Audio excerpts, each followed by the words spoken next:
I'm your host, Kelly Morgan, indie author and indie publisher. Welcome to another episode of The Author's Mic. Welcome to today's episode. Hey everybody, Kelly here, indie author, and today is another episode of The Author's Mic. And you know that it's Monday because I have a guest. So today I have with me Tiff Wright. She is an upcoming author, writer extraordinaire. Her fantasy short stories, The Mermaid, is it The Mermaid Chronicles? The Geech Mobo series, but it is mermaid fantasy, Yeah, yes. the Mermaid Fantasy. She is here with us today. I'm so excited because I love it when I connect with people, I get to meet with them. And unlike most people, you actually live in the same place that I do. So Exactly. that's even more exciting where you actually get to connect with people who are close to you. So I'm going to go ahead and hand the mic to her. Tiff, welcome. Thank you so much for having me. Thanks for the platform. Looking forward to meeting more people and maybe they'll become potential readers. Well, you are very welcome. So I will go ahead and get you started because this is what I ask everybody, because everybody always has a story of how they even became a writer. Like what possessed you to go down this rabbit hole of this indie author stuff, because it is not for the weak at heart. Well, thank you. Possessed is definitely the right word. And that's why I agree with the saying that anybody that is a creative and wants to be a creative for a living has to have just the right amount of delusion. Because if you don't, you're going to quit too soon. Oh my God, that's um, so true. so, how I started, well, I would say I'm definitely of the group of people that since I was a child, I always had an interest in arts, literary arts, storytelling, particularly in lots of different artistic mediums. That's just always been my go-to. I would dream about concepts and ideas. I was at my church, I wrote like a play. And so my initial introduction into writing was definitely poetry and playwriting. And I ended up going to school for that. And I got my BFA with a concentration in theater and a minor in dance. And to graduate from my program, I actually had to either star in or direct a show to get my degree. And being the ambitious person I am, I chose to write an original script and direct it. So that was crazy because I still had other classes. But anyways, while I was doing that, I also was trying to share my creativity on social media and just putting it out there, just letting people get to know me through my creativity, which for most creative people, that's usually how we might be a little more quiet in person, but we just let our art speak. And so that got me into screenwriting because I started writing scripts for short films and got some of them in film festivals. Um, but the writing part was always what I enjoyed the most, more than performing, more than directing, more than all the things. Even though I'm good at them, I always just wanted to write. And I noticed that the stories that I loved the most were books that turned into films or books that turned into TV shows. Um, like that you create these whole fandoms, like Wicked for Good is out right now. That all started from a book. Somebody wrote a book that turned into a play, and the play got a film adaptation, and then it got a spinoff of from The Wiz and Wizard of Oz to Wicked. And I'm like, wow, the power of the pen, the power of writing a story that is so captivating that it creates plays and songs and all these things. And I was like, I think at my heart, being the writer of the novels and the narratives is where I want to lean into, in spite of all these other multi-hyphenate things that I have the ability to do. And so when I felt that urge, I didn't fight it. And so I've been writing and I landed upon mermaid fantasy, Black mermaid fantasy to be specific. So you gotta tell us. I'm pretty sure people are like Black Mermaid Fantasy. Mhm. Please tell us more. What is it about, and where can we go and read it? Okay. So I love that this podcast is dropping on Monday because Monday is actually my release date for my first piece of work in this mermaid fantasy world. It is called Apache Scaled Sea Giving. So it is a fantasy take on Thanksgiving family drama because the mermaids that I write about are not the ones that are always trying to save the world. It's magical creatures, magical sea creatures, and dealing with ordinary things. So this first one is free. All you have to do is subscribe to my email list, and you'll get to know a lot more of my characters through this email list leading up to the big release. One of the things you have to do as an indie author, you got to like give people a little something to get to know you. And so that's what these short stories are. You get to know different characters in this fantasy world. And so the world is Gishmobo. It is a mermaid community within a coral reef off the coast of the Gullah Geechee Islands. And for those that are familiar with the Low Country, that's coastal Georgia, coastal South Carolina, coastal North Florida, that little patch of the coast that curves in like that. That is where I'm from. And so I'm writing about mermaids that would just live right off the shore from where I'm from. I always like to have a little bit of heritage and representation in my work. And so, yeah, this first mermaid, her name is Tangela, and she is writing about during Thanksgiving or sea giving, learning how to set boundaries with her family when she goes home to the reef to visit them. And so I gotta ask, why mermaids? Why fantasy? Why not put these people on land and have them walking and talking? That's an excellent question. Fantasy has always been what captures me because part of my coping skills is escapism. And so I like to escape into other worlds when I read. And so I'm somewhat writing what I like to read.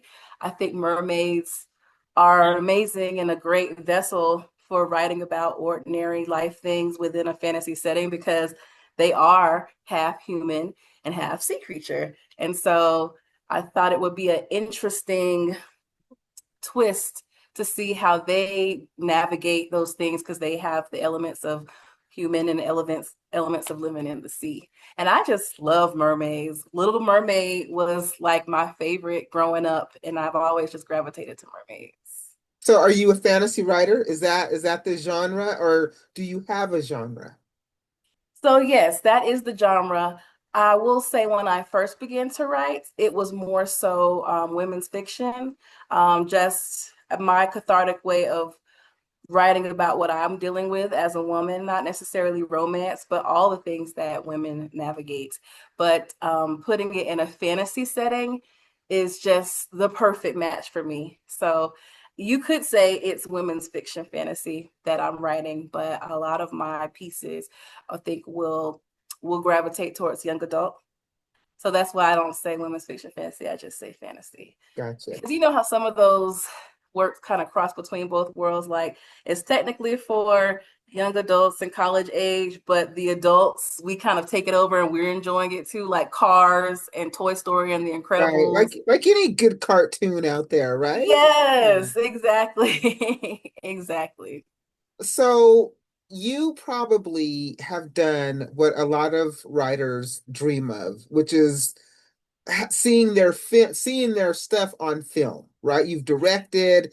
That is like I think every writer's dream because how many times have somebody read the book and said, "Oh my God, I could see this as a movie," and then you're thinking, "Oh yeah," but then that in itself is a process, right? That is Yes. no easy feat. So my Mhm. question is, what is easier for you? Is it easier to sit down and write the screenplays, or is it easier for you to sit down and write the short stories?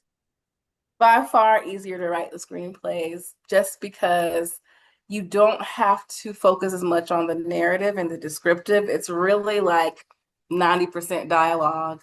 And of course, you have to put the director cues, you have to pick what the setting is, what time of day. Is it gonna fade out? So you mostly are writing dialogue with descriptive cues. But it's not really a lot of emphasis on making sure it translates. You're not painting the picture because there's going to be a picture. So I don't Mhm. have to tell you that it was, the leaves were falling or that she had a furrowed brow. I don't have to do any of that because you're going to see the person on the screen. So you're going to see they have a furrowed brow. we're going to shoot the leaves, so I don't have to take time to write about the leaves falling. And with being an author and writing novels and writing short stories, the burden falls on you to paint that picture that films usually paint. So yeah, screenwriting is so much easier. That's funny because I think a lot of, like I said, I think a lot of writers would be like, yeah, that's the end game for me, right? Mhm. But I also know that even if you did get your film made, you still have to market it. Like you have to market Yes. your book, right? And I think a lot of us don't know that because Mhm. it's like to me, it's the same stadium, two different Yes. two different games though. Because you Yes. still have this body of work that you created, but Mhm. how are you going to get people to go see it? Exactly. And Yeah. that is part of the reason I leaned into being an author because I feel like once that part is done, and I find my fandom or fan base and find my readers, if I want to turn it into a movie, then that's the easy part for me. I just adapt my book to a screenplay, which I already know how to do. So it's like I'm starting with the, to me, harder part first. And because I already have that skill set, I have the base. The book, to me, it always comes back to the book. Just like they say, ballet is the foundation of dance, which that's debatable. But I already have the hard part and I can take it wherever I want it to go after that. So See, and that's I how I think learned it. authors, a true author who's never written a screenplay would almost disagree with you because I know Mm, that a screenplay, you are pulling things out, like you said. You don't yeah, have to show. So, as an author, somebody who's used to painting the scene for you, yeah. it'd be hard not to paint the scene for you because I that's what totally I, can see that. so I think it's opposite of what you're used to. Me Yes. as an author, I can't imagine not painting the scene, Yeah. right? Because I've never written a screenplay before, so I don't know what that's like. When Right. I write, I picture everything that I've written is always a story in my head. Mhm. So I feel like I could write a screenplay, but You totally again, could. I want to write I want you to see what I see. So I feel the only way that you're going to see it is for me to write it for you, Yes. right? Because I don't know what I don't know. So yeah, that's a whole nother thing. It So is. if people want to start getting into the your stories and follow you, and like you said, get Mhm. those readers, how do they Mhm. do that? So on all platforms, I am Tiff Wright Writes. Yes, we had to do a little alliteration wordplay there. So I'm that on all platforms, and my website is tiffwrightwrites.com, and I'll spell it in case there's an audio only version out there. TIFFWRIGHTWRITES.com. And everything lives there, and also on Substack as well, which I'm doing a series on my Substack right now for NaNoWriMo. Happy NaNoWriMo, by the way, to you and everyone. And doing like a diary of my process on there. So you can also head over there if you want. But yep, on all platforms, Tiff Wright Writes. And you can subscribe to that email list. And on Monday, you will get hand delivered, I mean, electronically delivered to your email box, my first short story, Apache Scale Sea Giving, which I can't believe I finally got to that point that I'm about to expose the world to the fantasy world building I've done. I'm so happy for you. So let me go Thank through you. my laundry list of things before I let you go. So as Okay. always, y'all, if you're interested in sharing this platform with me, it's really easy. You just go to my website, you go to the Be a Guest tab, you fill out some information, boom, you're a guest. I swear it is that easy. It Free, is. I'm a no witness. pitching. It's that easy. It's so simple. Then, if you are looking to write a book and you're stuck, I got a free guide. It's 44 pages. It's free.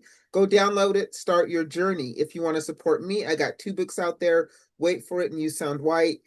Both available from me. I'll ship them to you for free. Got some free goodies, but you can get them wherever you'd like. No pressure. And then lastly, if you are a reader and you want to join a book club, we have one. It's called the IRS, the Indie Reader Society. Come join us. We would love to have your voice. And if you're an author and you want to pitch us, we would love to read your book. We've got a book now that we're reading currently, but we're a book club. We're always looking for books. So if we don't know about your book unless you tell us, pitch us. All the information is on the website.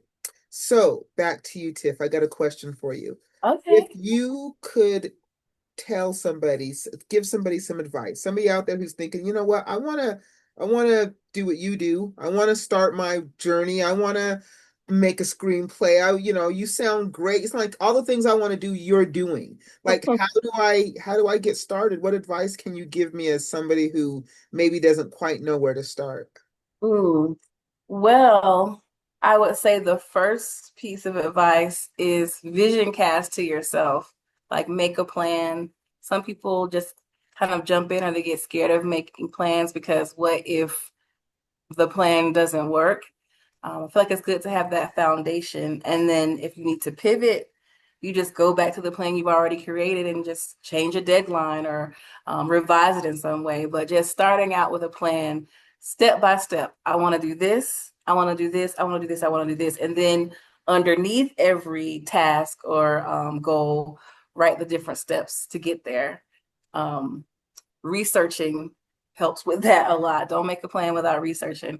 And then I would say get plugged in to whatever industry you're interested in. If it's the film entertainment industry, if it's publishing, literally go to conferences, go to meetings, go to meetups, go to masterminds. Like literally so many opportunities happen for people by just showing up in the space where other people are that are doing what you're doing exist because they get familiar with seeing you.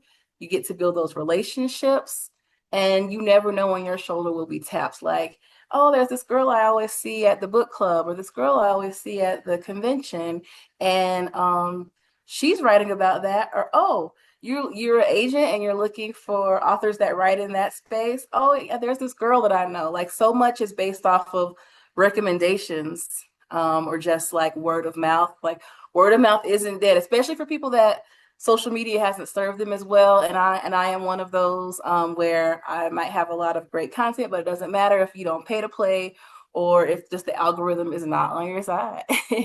And so show up in the places where the people in your industry are. Like I'm on a nonprofit board for creatives. I'm in a book club. I'm in a writers club. I subscribe to the different magazines. I follow and interact on other people's social media that are in my industry. And sometimes that turns into a DM. So just show up. And then I would say the third thing, I am a strong believer in mentorship. Like don't waste your time when there's already people out there that have done it before. And a lot of them are open to sharing information. I had a screenwriting mentor. She actually wrote for Power Rangers for 20 years, just happened to be living in my hometown. And I met her because I was at a film festival and she saw my film. So mentorship. Also now, I have a business coach, and people usually think about business coaches for like corporate things. Creative entrepreneurs can have business coaches too. And so I want to shout out Aya. They offer free business coaching for entrepreneurs of color. And they gave me a free mentorship. I got Celeste as my business coach. And she also has Decision Point Consulting. So I want to shout her out. And so she literally helped me work a plan to become a published author. 6 months ago, I'm working with her. And now I am about to be a published author. So those will be my three pieces: make a plan, research to make the plan, show up where your industry is, and find some mentorship or guidance.